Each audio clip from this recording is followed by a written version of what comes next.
사랑함으로 거룩한 주일 주의 전에 올라와서 예배하는 여러분 모두에게 하나님의 은혜가 충만하기를 주의 이름으로 축원합니다. 저는 오늘 모멘텀이라는 주제로 주의 말씀을 증거하도록 할 것입니다. 이 모멘텀이라는 말은 물리학적인 용어입니다.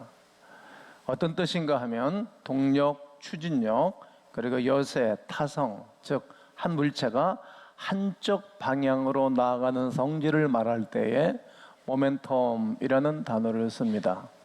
외에도 경제학에서도 이 단어를 쓰는데 이 주식에서도 이 방향을 틀어서 상향하든지 하향하든지 이것을 표현할 때 모멘텀이라는 단어를 사용합니다.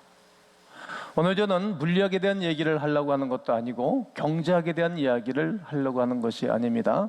이 성향, 이 성질을 통하여서 우리의 신앙, 우리의 믿음에 대하여 어떻게 반응할 것인가에 대하여서 말씀을 증거하게 될 것입니다.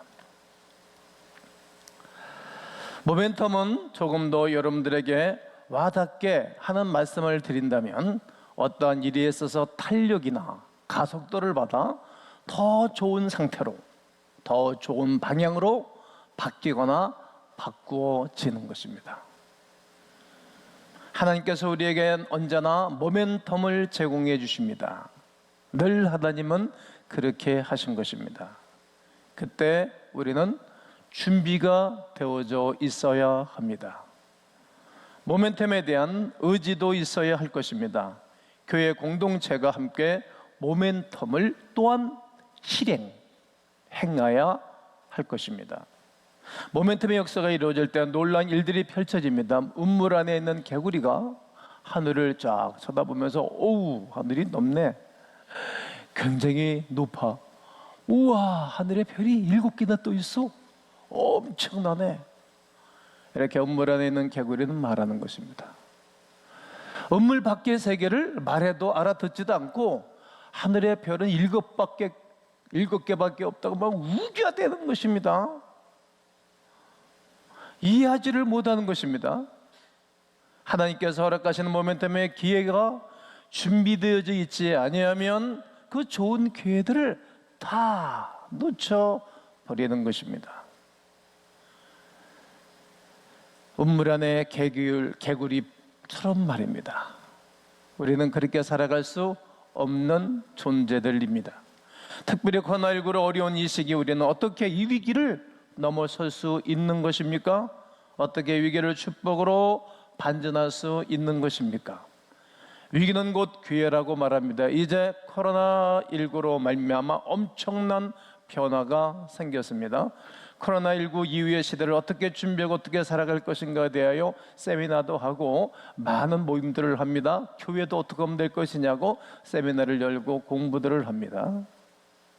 저도 어떻게 하면 될까? 교인들이 어떻게 이 세상을 살아가는데 힘을 실어줄까 고민하면서 이런 설교를 준비하고 이런 설교를 하는 것입니다. 어떤 이는 BC를 Before 코로나와 AC를 After 코로나 이렇게 표현하기도 합니다. 그야말로 언택트 시대라고 불리는 코로나19 이후의 시대, 이 시대는 교회뿐만이 아니라 많은 이들이 긴장하고 위기의식을 느끼는 세대가 되었습니다. 많은 교회들이 코로나19가 창궐하자 교회도 문을 닫아버렸습니다. 메르스나 사스처럼 2개월 이상 계열이면 다 끝날 줄 알아서 문을 닫았지만 안 끝나는 겁니다. 벌써 6개월이 지나도 여전히 우리를 힘들게 하고 있습니다. 그러자 많은 교회들이 예배당 문을 열기로 시켰어요. 마냥 기다릴 수는 없지 않습니까? 그런데 예배 인원이 늘지를 않는 것입니다. 도대체 회복하지를 않습니다. 우리 교회는 그러나 다 예배를 드렸죠. 주일 낮, 주일 저녁, 수요, 철야 예배, 새벽 예배, 모든 예배, 소그룹 예배, 모든 것을 했습니다. 물론 예배 참석하지 않는 분들이 어떻게 하겠습니까? 그러나 우리 교회는 다 진행했습니다. 믿음으로.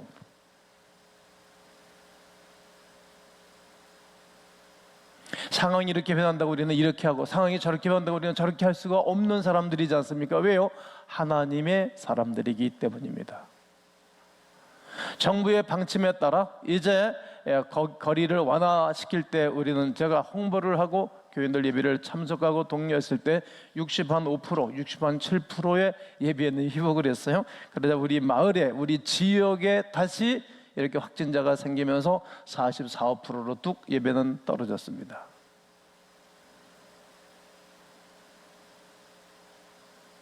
하지만 위기는 곧 기회입니다. 아멘이십니까? 위기는 기회로 모든 일에 찾아오는 것입니다. 고대 그리스의 정치가 데모스테네스는 달변가요, 결점 없는 정치가요, 그리고 완벽한 웅변가입니다. 그가 이렇게 평가를 받게 된 데는 이유가 있습니다. 그가 7살 때 자기 아버지가 죽게 되어지는데 그 아버지 옆에 있었던 모든 후견인들이 아버지의 재산을 다 가로채가 버렸습니다. 좋은 일도 우리 가까이 있는 사람들이, 어렵고 나쁜 일도 가까이 있는 사람들이 행하는 것을 우리는 너무나 잘 알고 있는 이야기입니다. 어린 나이에 그 상처를 받고 어떻게 하면 우리 아버지의 명예를 회복하고 더 뺏긴 것들을 다 찾을까, 어린 나이에, 7살 어린 나이에 꿈을 키우는 것입니다. 그때 아테네의 최고의 법정 변론가였던 아사이오스를 찾아가서 수사학을 공부하는 것입니다. 이미 어린 나이에 결정을 하는 것입니다. 그리고 그가 나이가 먹으면서 청년 시절이 지나가면서 법정에 서서 재판을 하고 또 변론을 하면서 아버지의 명예를 다 회복시켜 놓고 그리고 모든 잃어버린 재산을 찾습니다. 그때부터 그는 명성 있는 웅변가요, 정치인으로 변해갔던 것입니다. 위기, 어려움이 그에게는 엄청난 축복으로 전환된 것입니다. 그가 말하기를 작은 기회로부터 종종 위대한 업적이 시작된다 명언을 말했습니다. 당신은 힘든 일이지만 이것이 기회가 되어져서 좋은 일로 바뀐다는 말입니다. 이 명언처럼 우리에게 찾아온 조그만 기회라도 잘 찾아보면 엄청난 유익이 되는 것입니다. 하나님께서는 우리에게 모멘텀의 기회를 허락해 주시는 것입니다. 이 모멘텀의 기회를 어떻게 우리 것, 내 것으로 삼을 것인가, 그것이 중요한 것입니다. 오늘 성경 본문의 아브라함에게 있어서 그의 인생의 모멘텀은 하나님의 부르심이었습니다. 하나님이 콜하신 것입니다. 우리 하나님의 속성은 당신의 백성들을 부르시고 그에게 축복하고 싶은 속성이십니다. 창세기 12장 2절과 3절에 보면 내가 너로 큰 민족을 이루고 네 이름을 창대하게 할 거다. 이름이 커진다는 말이에요. 여러분, 이 세상에 내 이름이 모든 사람들에게 좋게 알려지고 창대하면 그게 축복이지 않습니까? 내 이름이 어디 가나 안 좋은 이름은 나타나면 정말 어려운 인생을 사는 거겠지요. 네 이름을 창대하게 할 거다. 너는 복이 있는 사람이야. 너를 축복하는 자에겐 내가 너를 축복하고 너를 저주하는 자에겐 내가 너를 저주할 것이니 너는 말미암아 모든 민족과 족속이 복을 얻을 것이라고 말씀해 주셨습니다. 오로지 하나님의 부르심에 의하여 새로운 땅, 새로운 가나안 땅을 향하여 그가 가는 것입니다. 아브라함에게 찾아왔던 조그만 기회를 축복으로 읽어내는 것입니다. 5절에 보면 아브라함이 그의 아내 사라와 조카와 하나님에서 모은 모든 소유 재산을 가지고 사람들이 이끌고 가나안을 향하여 가려고 떠나서 마침내 가나안에 들어갔다. 이 마침내 이 단어가 나를 감동하고 나에게 은혜를 끼쳤던 단어입니다. 옛날에는 이런 단어 하나가 별로 나에게는 소중하지 않았는데 이 단어 하나를 내가 언어를 찾고 그 뜻을 내가 드디어 찾아놨어요. 이 마침내 이 단어가 드디어 이런 뜻이에요. 따라해보세요. 드디어. 이 말은 요 떠나서 거기까지 엄청나게 고민했다는 거예요. 많이 힘들었다는 거죠. 힘들지만 한 발자국 한 발자국 옮겨서 기필코 가나안 땅에 있으겠다는 거예요. 기필코. 아마 오늘도 예배당에 갈까 말까 그래 고민하다가 모르겠다 그러고 주저앉은 사람도 있을 것이고 그래 가자 그러는 사람도 있을 거예요. 우리 같은 사람은 이미 일어난 갈등을 옛날에 던져버리고 해결됐던 문제이지만 그런 분들이 있을 거라고요. 그렇습니다. 아브라함은 모멘텀에 준비되었던 사람입니다. 좋게 가도록 준비되어져 있고 늘 좋은 쪽을 향하여 결정을 내리는 거예요. 그리고 움직이는 것입니다.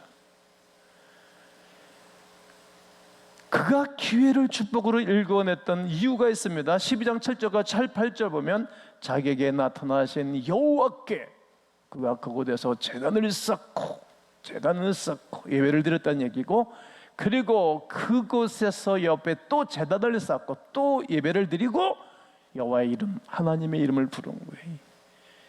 하나님의 이름, 창조의 하나님, 야훼의 하나님, 전쟁만 하면서 이기는 만군의 하나님, 모든 사람에게 은혜를 주시고 복을 주시는 하나님의 이름을 늘 부르는 거예요. 우리에게 구원을 주시는 그 이름 예수, 그 이름을 부르는 거예요. 사람 이름 부르지 않고. 그가 단을 쌓고 제사를 드렸던 것입니다. 늘 예배를 드리는 것입니다. 그것이 그에게 하나님이 좋은 쪽으로 가도록, 힘들고 어려울 때 말씀을 받고 크고 힘을 얻었던 일들이 얼마나 많아요. 찬송 한 소절에 한 단어에 눈물이 폭 쏟고, 성경을 읽으면서 은혜를 쏟고 은혜를 잊고,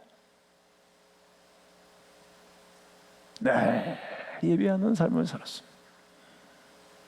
이사하기 전에도 예배를 드리고, 이사하고 난 다음에도 예배를 드리고, 어려울 때도 예배를 드리고 말이죠.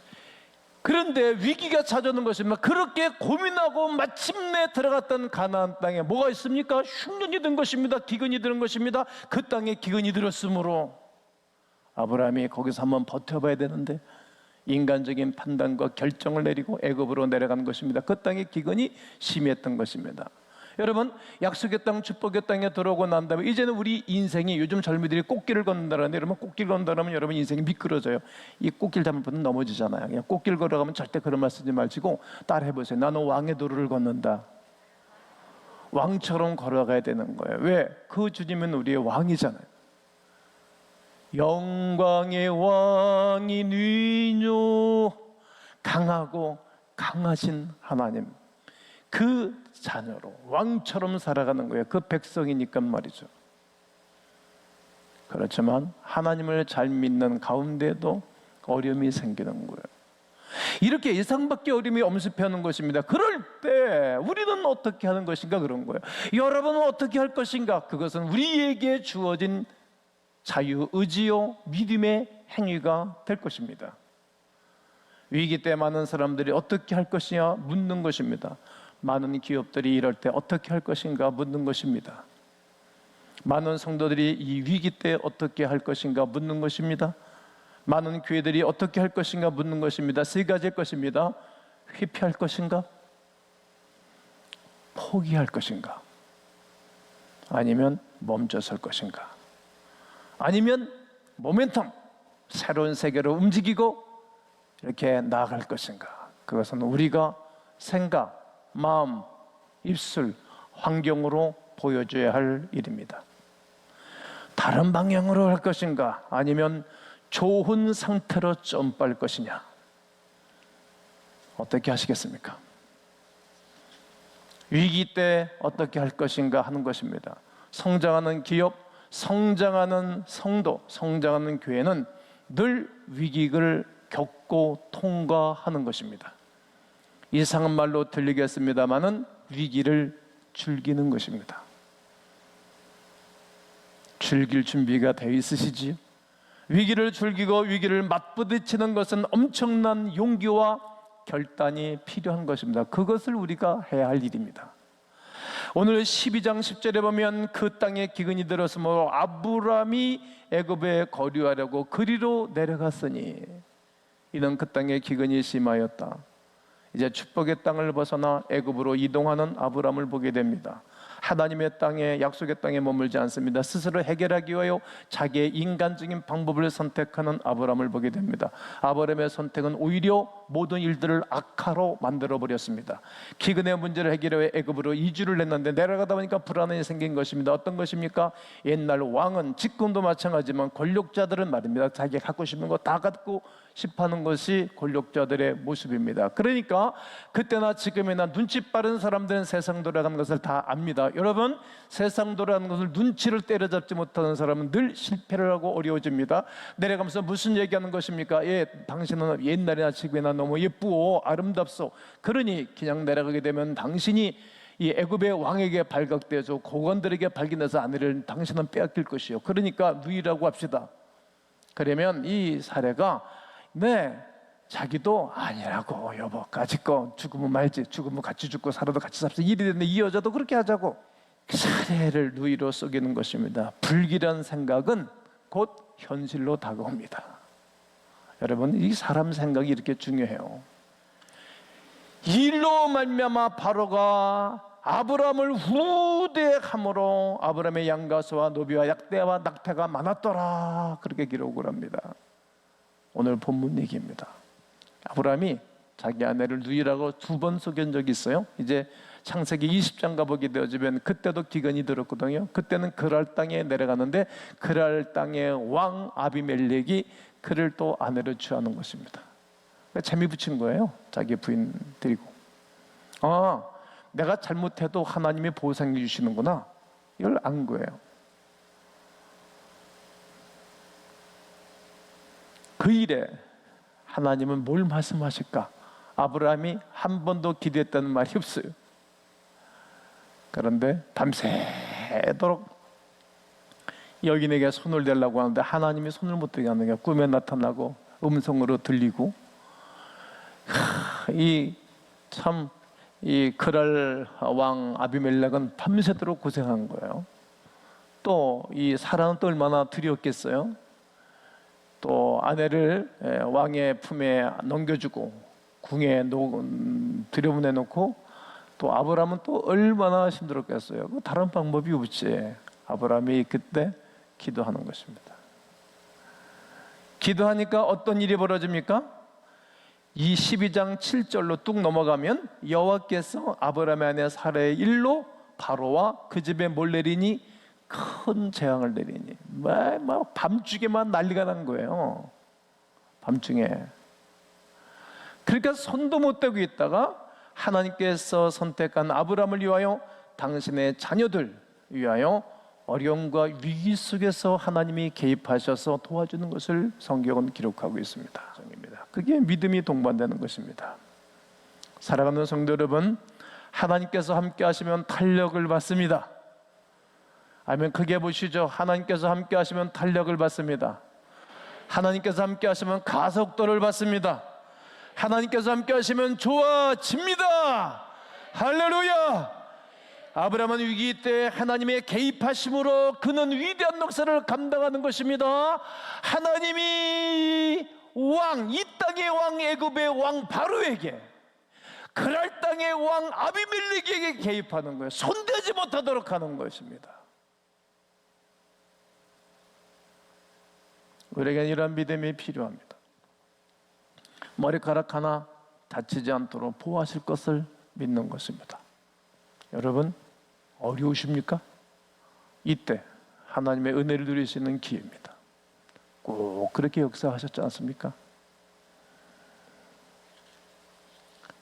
주님이 말씀하십니다. 여호와는 너에게 복을 주시기를 원하고 그 얼굴을 내게로 향해 대사 지켜주시기를 원한다. 지켜주시기 원한다. 네 몸도 건강도 기업도 미래도. 야, 네 아들 딸 나가서 무슨 짓거리 하는 건 너 몰라. 네가 관리 못해. 내한테 맡겨봐. 나한테 와서 새벽이고 언제든 와서 내게 맡겨봐. 내가 책임져 줄게. 지금 힘드냐? 한번 내려놔봐.